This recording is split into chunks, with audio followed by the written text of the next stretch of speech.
So, I've been thinking a little bit more about this idea of resilience.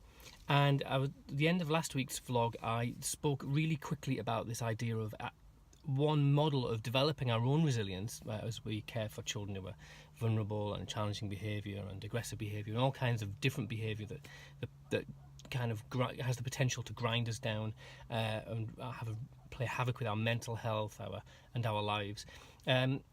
So there was a couple of things I said, which one was our ability to access our internal resources, but also our ability to access our external resources. So for this today, I want to think about our internal resources and what does that mean and how do we access them. So I think the first thing is that we need to know ourselves. If you don't know what's going on inside your head or inside your heart or your emotions, then it can be really complicated and really chaotic. And often we're like magnets. We're either attracted to things or we're sparking off things, we're deflecting from things. So we can do stuff like the adult attachment questionnaire, which gives us a really good idea about our own attachment model. Strategy. Think about attachment as a strategy. What is our strategy to get the support and to create a safe base for us? And how do our children, who sometimes have a disorganized attachment or an insecure attachment, how do they play off against us? Are we sparking off each other? Are we both avoidant? Are we both ambivalent?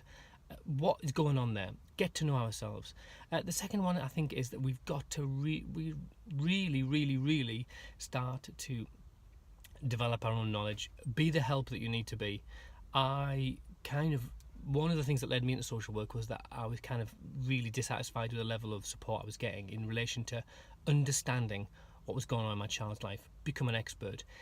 Read books if you don't like books, watch YouTube videos, websites, talk to other adopters and develop knowledge and get good at it.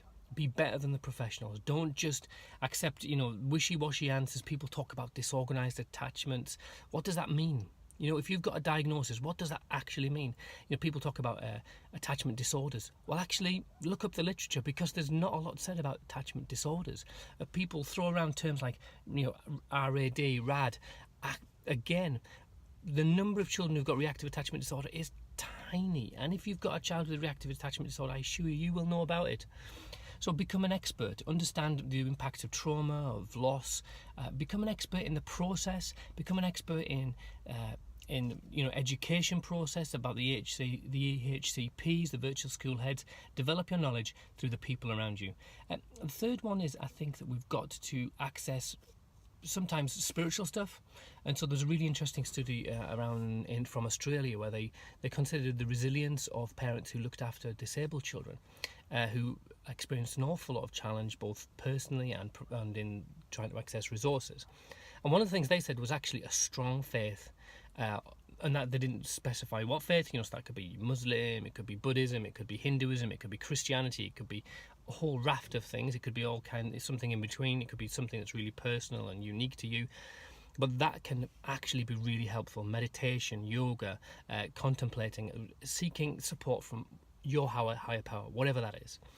And the other thing, which has just eluded me, that's really frustrating, is a strong sense of purpose. So that is really interesting because a lot of adopters turn into campaigners, and a lot of parents who struggle with their children often join organisations to help them campaign, and that can be a really effective support network on one level, but also actually a sense of purpose. That I am banging the drum for other people, that I am overcoming this to help other people. And so that can be a really positive thing to draw on when things are difficult, to kind of go, actually, look at the help we're providing. So there's a few things that help us draw on internal resources. I'm sure you can think about more. So again, it pulls back on the bucket, that idea of knowing yourself and getting an idea of what's going on in yourself. Today I'm at the football. Flossie's got a match in a little bit, so I'll be doing that, and it's lovely to have a bit of nice weather on a bank holiday weekend. So have a great weekend, and then in my next vlog I think I will look at accessing external resources, build that team, and remember, don't be an arse.